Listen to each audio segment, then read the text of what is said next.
Hello student, आज हम लोग सीख रहे हैं particular integral of linear differential equation with constant coefficient. हम लोगों ने भी पीछे सीखा था कि सीएफ कैसे पता करते हैं, सीएफ मींस कॉम्प्लीमेंट्री फंक्शन कैसे पता करते हैं। आज हम लोग सीख रहे हैं कि पर्टिकुलर इंटीग्रल कैसे सीखते हैं। तो पर्टिकुलर इंटीग्रल के लिए हम लोगों ने एक डिफरेंशियल इक्वेशन कंसीडर किया हुआ है, linear differential equation with constant coefficient. तो ये आपका जो है आपको बताया गया था कि अगर कोई भी डिफरेंशियल इक्वेशन ऐसा फॉर्म करता है means dn by upon x over n plus a1 this or equal to this where a1 a2 n are constants and q is the function of x। अगर यहाँ पर हम लोग जो है कैपिटल डी को यहाँ पर डी को लेट कैपिटल डी बराबर डी ओवर डी एक्स मान लें, तब हम लोग इस इक्वेशन को ऐसे लिख सकते हैं। अब ये आगे अब हम लोग बात करेंगे कि पर्टिकुलर इंटीग्रल कब पता करते हैं। तो देखिएगा बच्चों, एक तो अगर आपका जो है क्या है इक्वेशन नंबर 3 है, इक्वेशन नंबर 3 है, एक तो f D y equal to Q है और but Q not equal to 0 है, then particular integral is equal to particular integral is defined as then pi is defined as ये होता है बच्चों pi बराबर 1 अपॉन एफ डी और Q, 1 upon f D और क्यू। यहाँ पर क्या होता है बच्चों, यहाँ पर pi बराबर जो होता है, यहाँ पर pi बराबर जो होता है 1 अपॉन इसकी वैल्यू पड़ेगी डी की पावर एन a1 डी की पावर एन माइनस 1 और प्लस का ए एन और इंटू क्यू। ये आपका जो पर्टिकुलर इंटीग्रल होता है। यहाँ पर दो बातें आपको याद करनी पड़ेंगी। वेयर कैपिटल डी जो है वो तो डी ओवर डी एक्स होता है और यहाँ पर जो 1 अपॉन डी होता है, जो 1 अपॉन डी होता है ये इंटीग्रेशन ऑफ डी एक्स होता है। तो अगर हमारे पास क्या है कि डी जो है वो डी ओवर डी एक्स होता है और 1 अपॉन डी जो है यहाँ पर जो 1 अपॉन डी है ये इंटीग्रेशन डी एक्स होता है। ये है डिफरेंशिएशन और ये है इंटीग्रेशन, क्योंकि integration is the converse of differentiation. तो अगर ये डिफरेंशिएशन है तो 1 अपॉन डी इंटीग्रेशन हो जाएगा। अब इसमें देखिएगा सबसे पहले आता है केस फर्स्ट। क्या आता है इसमें सबसे पहले हम लोग केस फर्स्ट देखेंगे।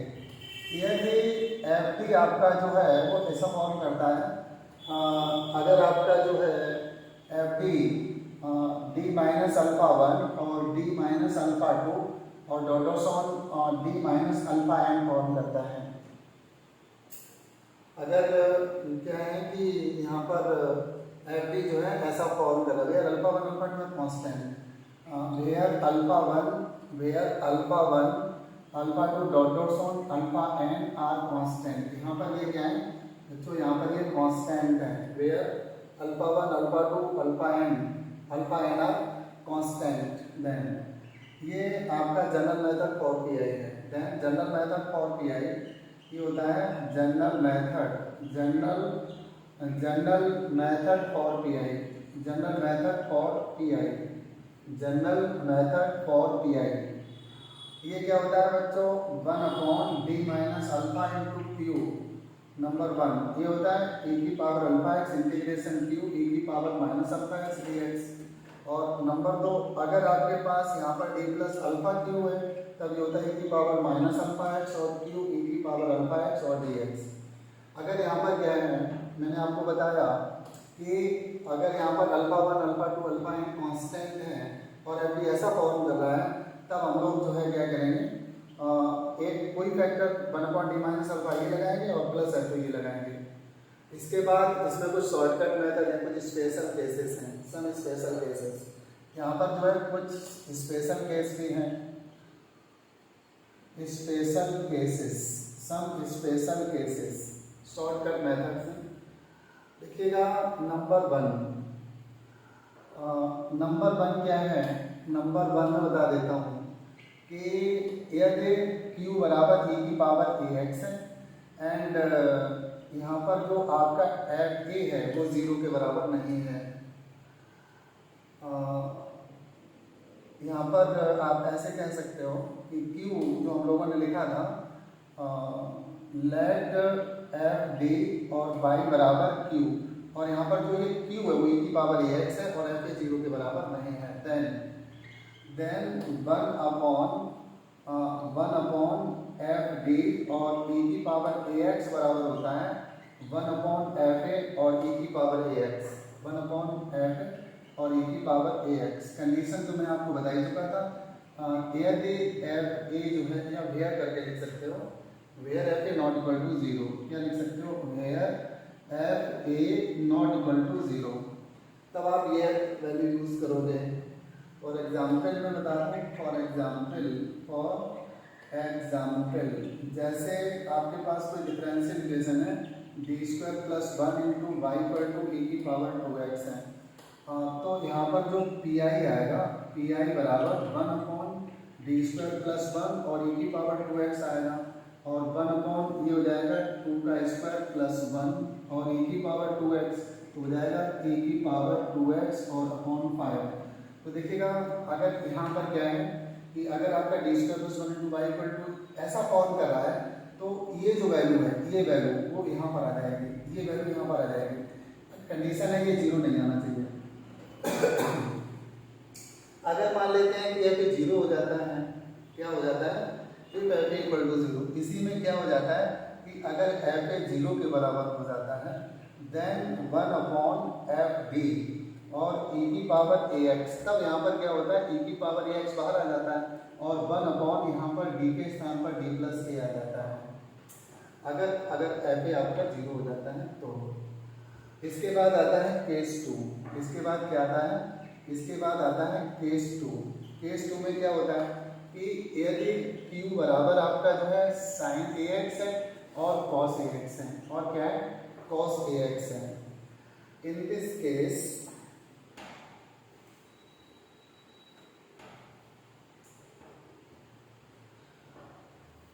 in this case we put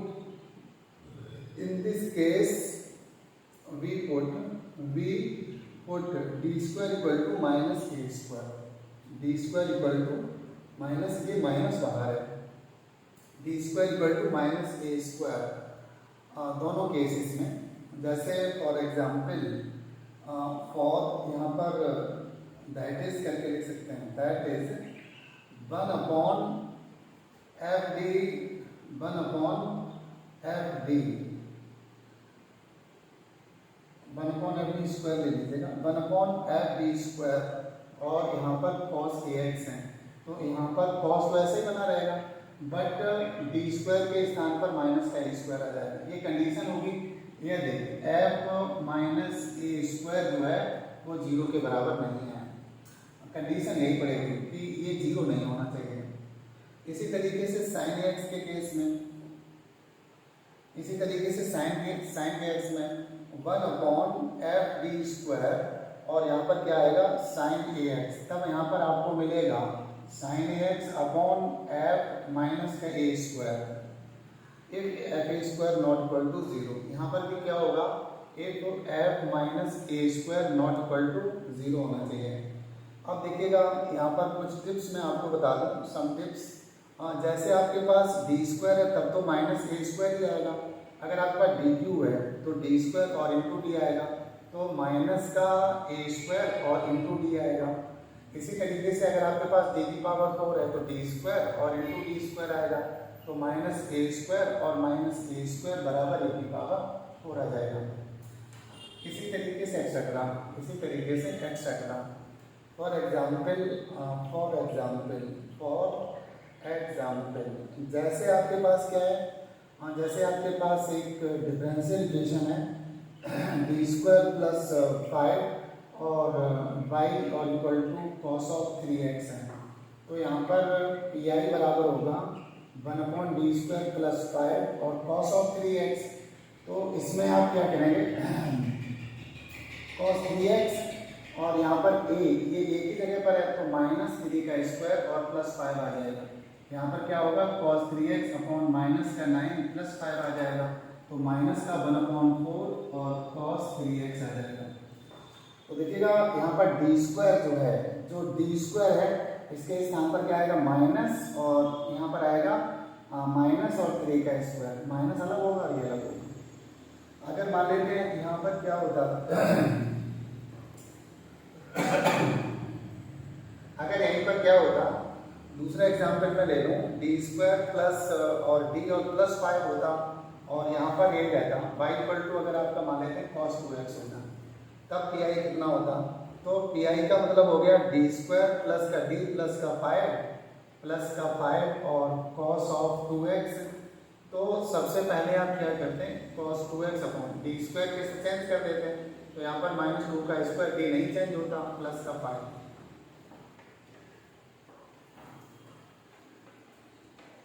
अब आप क्या करते हैं, ये बराबर हो जाता cos 2x अपॉन ये माइनस का 4 और प्लस का 5, ये माइनस का 4 प्लस का d और प्लस का 5, तो ये हो जाएगा cos 2x अपॉन ये हो जाएगा d प्लस 1। इस केस में हम लोग क्या करेंगे, इस केस में d माइनस 1 और d माइनस 1 और d प्लस 1, d माइनस 1 का ऊपर नीचे गुणा कर देंगे, न्यूमरेटर और denominator multiply by d minus 1। अब हम लोगों ने न्यूमरेटर और डिनोमिनेटर को d माइनस 1 से मल्टीप्लाई किया हुआ है, तो ये बराबर आएगा d माइनस 1 और cos ऑफ 2x अपॉन ये हो जाएगा d स्क्वायर माइनस 1, तो बराबर d minus 1 cos 2x upon ये हो जाएगा -2 का स्क्वायर माइनस 1, ये हो गया माइनस का 1/5, ये हो जाएगा d cos 2x और माइनस का cos 2x, ये हो जाएगा। अब इस d का जो मतलब होता है, इस d का जो मतलब होता है, इस d का मतलब होता है डिफरेंशिएशन, तो माइनस का 1/5 ये हो जाएगा माइनस का 2 sin 2x, माइनस का 2 और sin 2x और माइनस का cos 2x, तो पी आई बराबर आ गया। तो पी आई बराबर कितना आ गया, यही आ गया पी आई इक्वल टू। इसके बाद आता है केस थर्ड। इसके बाद क्या आता है, इसके बाद इसमें बहुत सारे केसेस हैं, अब हम लोग केस थर्ड लिखेंगे। क्या लिखेंगे, केस थर्ड। इसके बाद इसमें आता है केस थर्ड इफ q बराबर अगर x की पावर m है, क्या है, q बराबर x की पावर m है, तब आप क्या करेंगे। अगर q बराबर x की पावर m है तो सबसे पहले आप देखेंगे, यहाँ पर देखिएगा हम लोग पढ़ के आ रहे थे dx बराबर पढ़ के आ रहे थे 1 और डी स्क्वायर एक्स बराबर 0, हम लोग पढ़ के आ रहे थे डी स्क्वायर एक्स स्क्वायर बराबर फैक्टोरियल 2 और वहीं पर डी क्यूब एक्स स्क्वायर बराबर 0, हम लोग पढ़ के आ रहे थे डी क्यूब और एक्स क्यूब बराबर फैक्टोरियल 3, इसी तरीके से डी की पावर 4 एक्स क्यूब बराबर 0। इसका मतलब हुआ जाकर के दिस इम्प्लाइज दैट डी की पावर n एक्स की पावर n फैक्टोरियल है और डी की पावर n प्लस 1 एक्स की पावर n बराबर 0, दैट इज डी की पावर n और एक्स की पावर n बराबर, देखिएगा ये फैक्टोरियल है ना, 0 हो सकता है, ये तब होगा जब n जो है n के बराबर है, और ऐसा तब होगा जब n ग्रेटर देन n है। अगर यहाँ पर n बड़ा है, ये बड़ा है और ये छोटा है, तो 0 आएगा, अगर ये दोनों बराबर है तो फैक्टोरियल n आएगा। ये आप याद रखिएगा, इसे आपको याद रखना ही पड़ेगा। अब हम लोग क्या करते हैं, इस केस में अगर q बराबर x पावर n है, क्या बताया कि यदि जो q है वो x की पावर n है, देन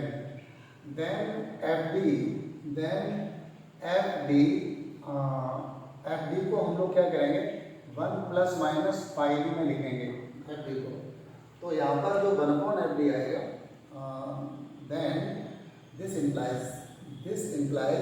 जो 1/fd आएगा, 1/fd x की पावर n, ये हो जाएगा 1/1 प्लस माइनस पाई डी और यहाँ पर आ जाएगा x की पावर m। तो यहाँ से हम लोग क्या लिख सकते हैं, यहाँ से बच्चों हम लोग लिख सकते हैं दिस इम्प्लाइज है 1/fd x पावर m बराबर 1 प्लस माइनस पाई डी और का इनवर्स और x की पावर m। अब सिंस 1 प्लस पाई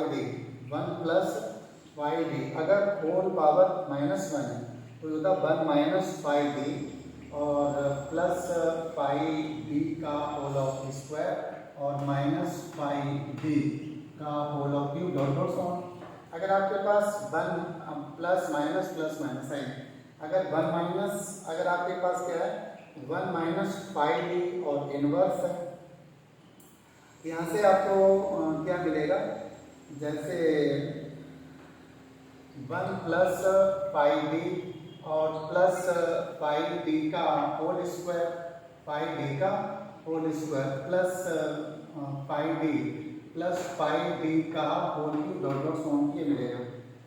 अब फॉर एग्जाम्पल मैं बताऊंगा आपको, फॉर एग्जाम्पल जैसे आपके पास क्या है, एक D square plus 1 into y बराबर आपके पास क्या है, मान लेते हैं एक्स क्यूब है। तो यहाँ पर देखिएगा इसको कैसे सॉल्व करेंगे। पी आई बराबर तो होगा 1/d² प्लस 1 और एक्स क्यूब, यहाँ पर एक्स पावर केस, तो यहाँ पर हम लोग क्या करेंगे 1 plus d² whole power minus 1 और एक्स क्यूब कर देंगे। इसको एक्सटेंड करेंगे, ये हो जाएगा 1 माइनस d² प्लस d की पावर 4 और माइनस d की power 6 dot dot so on और एक्स क्यूब।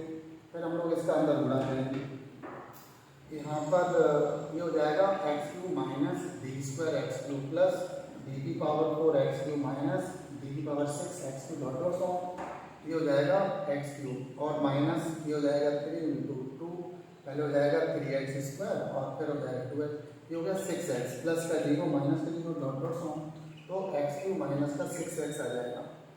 देखिएगा यहाँ पर ऐसा क्यों हुआ है, यहाँ पर मैं बता दूँ कि सिंस d की पावर 4 और एक्स क्यूब बराबर 0 होगा और d की पावर 6 और एक्स क्यूब बराबर 0 होगा, समझ गया होगा। अब इसके बाद आता है, इसके बाद क्या आता है केस 4, इसके बाद आता है केस 4।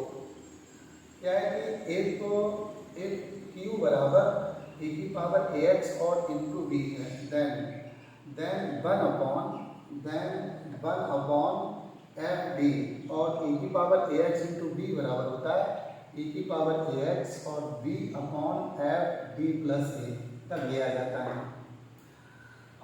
इसी तरीके से आपका जो है फॉर एग्जाम्पल मैं बता दूं, फॉर एग्जाम्पल इसका मैं एक फॉर एग्जाम्पल बताता हूँ। फॉर एग्जाम्पल एक डी, यहाँ पर कोई भी d² प्लस 4 और इंटू वाई पर टू क्या ले लीजिएगा, यहाँ पर ले लीजिएगा e की पावर 3x और cos 5x ले लीजिएगा। तो देखिएगा यहाँ से सबसे पहले हम लोग क्या करेंगे, पी आई बराबर 1/d² प्लस 4 और e की पावर 3x और cos 5x।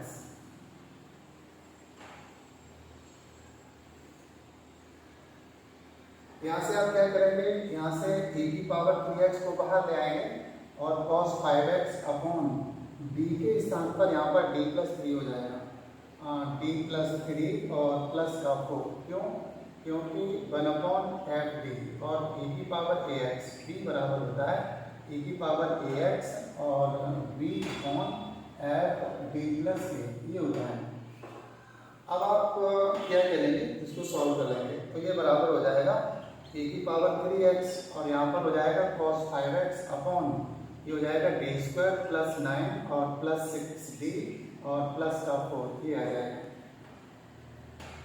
यहाँ पर ये बराबर हो जाएगा cos 3x और cos 5x अपॉन यहाँ पर तो हो जाएगा आपका माइनस और 5 का स्क्वायर और प्लस का 6d और 9 प्लस का 13 आ जाएगा, माइनस का 25 और सेंस माइनस का 25 प्लस का 13 इक्वल टू 2 एंड 1 माइनस का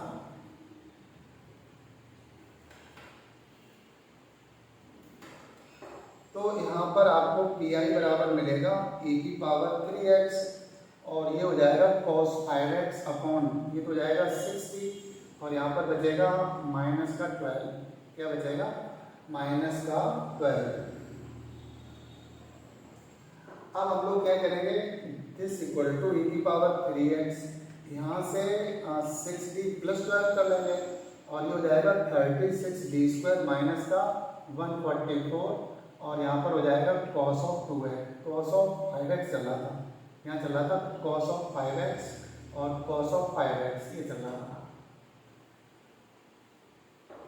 यहाँ पर a की पावर 3x ये हो जाएगा 6d cos 5x और 12 cos 5x अपॉन ये हो जाएगा 36 और माइनस का 25 और माइनस का 144, ये आपका दिस इक्वल टू a की पावर 3x ये हो जाएगा 6, इसका डिफरेंशियल करेंगे तो माइनस का 5 और साइन आ जाएगा, यहाँ पर आ जाएगा साइन 5x और प्लस का 12 और cos 5x और अपॉन माइनस का 36 इंटू 25 और माइनस का 144, ये आपका पी आई आ जाएगा। ये क्या आ जाएगा? P I. इसी तरीके से आपका लास्ट टॉपिक क्या है कि केस फोर्थ है, केस फिफ्थ है। यदि आपका जो है क्या है, यदि f माइनस ए स्क्वायर बराबर 0 है, यदि f minus a square, then number 1 हम लोग पता कर रहे हैं 1/d² प्लस ए स्क्वायर और cos ax comma 1/d² plus a square और sin ax है। यदि f माइनस ए स्क्वायर 0 है तब 1/d² plus a square cos ax बराबर होता है x/2a और sin ax है। और इसके बाद क्या होता है, number 2 1/d² plus a square और sin ax बराबर होता है माइनस का x/2a और cos ऑफ ax।